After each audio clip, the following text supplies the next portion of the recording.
Hindi kontratista sa DPWH pero contractor sa DOE. Sa patuloy na pagsusuri ng Bilyonaryo News Channel sa mga campaign contributions, nadiskubre namin na government contractor din ang ilang donor ni Senador Pia Cayetano. Yan ang exclusive agenda report ni Joash Malimbag.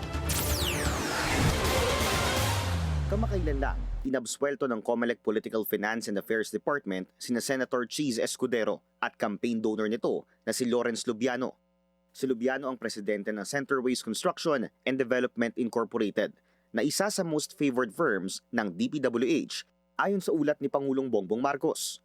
Bagaman umamin na nag-donate at tumanggap ng 30 million pesos, lusot sina Lubiano at Escudero sa naging desisyon ng COMELEC dahil wala raw sapat na ebidensyang nag-donate si Lubiano bilang kinatawan ng Centerways. Bagkus, sinabing galing ang contribution sa personal capacity ni Lubiano. Sa ilalim ng Omnibus Election Code Section 95, nakalista ang mga tinatawag na prohibited contributions. Hindi lang ito nakakulong sa DPWH contractors.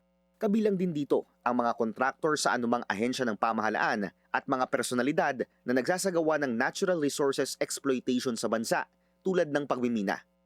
Sa patuloy na pagsisiyasat ng Bilyonaryo News Channel, nadiskubre naming isa sa mga nagpondo ng kampanya ni Senator Pia Cayetano noong 2025 elections may mataas na posisyon sa ilang kumpanyang matagal nang kumukubra ng mga kontrata sa pamahalaan. Kabilang sa top donors ni Senator Pia ang ilan sa mga pinakamatataas na abogado ng Tan, Acut, Lopez and Pison Law Office. Isa rito si Senior Partner Attorney Edmundo L. Tan na nagbigay ng 5 million pesos sa nakalipas na halalan. Si Senior Partner Attorney Sabino E. Acut Jr. na nagbigay ng 2 million pesos.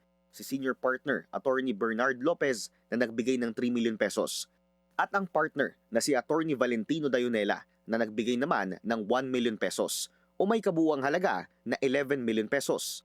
Former senior partners at former senior associates silang lahat sa Ponce Enrile Cayetano Reyes and Manalastas Law Office, kung saan isa sa founders ang ama ni Senator Pia na si late Senator Renato Rene Cayetano. Bagaman may long-time connection na ang mga nasabing abogado at ang pamilyang Cayetano, deklarado ni Attorney Tan sa kanyang publicly available information ang directorial position nito sa iba't ibang mga kumpanya. Kabilang na ang APC Group na may ilang subsidiaries tulad ng Aragorn Power and Energy Corporation, PRC Magma Energy Resources Incorporated at APC Mining Corporation na dating nang nakakakuha ng mga kontrata sa pamahalaan, partikular na sa Department of Energy. Direktor din siya sa Sagittarius Mines Incorporated na kontraktor ng pamahalaan sa Tampakan Mining Project, ang pinakamalaking copper gold mine sa Pilipinas. Una nang sinabi ni COMELEC Chairman George Garcia na tinitingnan na rin ng COMELEC ang ilang donor contractors sa sosyo ng mga kumandidato sa nakaraang halalan. Kabilang daw dyan ang ibang contractor sa labas ng DPWH, pati na rin ang involved sa mga mining company. Ayon sa abogadong kinonsulta namin, wala pang prior case sa Korte Suprema patungkol sa prohibited contributions kahit na malinaw raw ang nakasulat sa Omnibus Election Code. Pero maaari pa rin daw ito mahulog sa legal loophole kung saan hiwalay ang owner sa mismong kumpanya kung magbibigay man ito ng donasyon sa isang kandidato. Ayon sa COMELEC, oras na mapatunayang lumabag sa Omnibus Election Code, maaaring maharap sa isang election offense ang isang kandidato at ang donor nito na may kaukulang parusa na 1 hanggang 6 na taong pagkakakulong.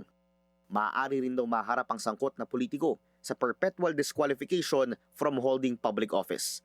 Ilang beses naming sinubukang kunin ang panig ni Senator Pia Cayetano bago i-ere ang ulat na ito, pero hindi siya tumugon sa aming mga mensahe. Sumulat din kami sa opisina ni Attorney Tan, pero wala pa rin itong sagot sa kasalukuyan. Para sa agenda, Joash Malimban, Bilyonaryo News Channel.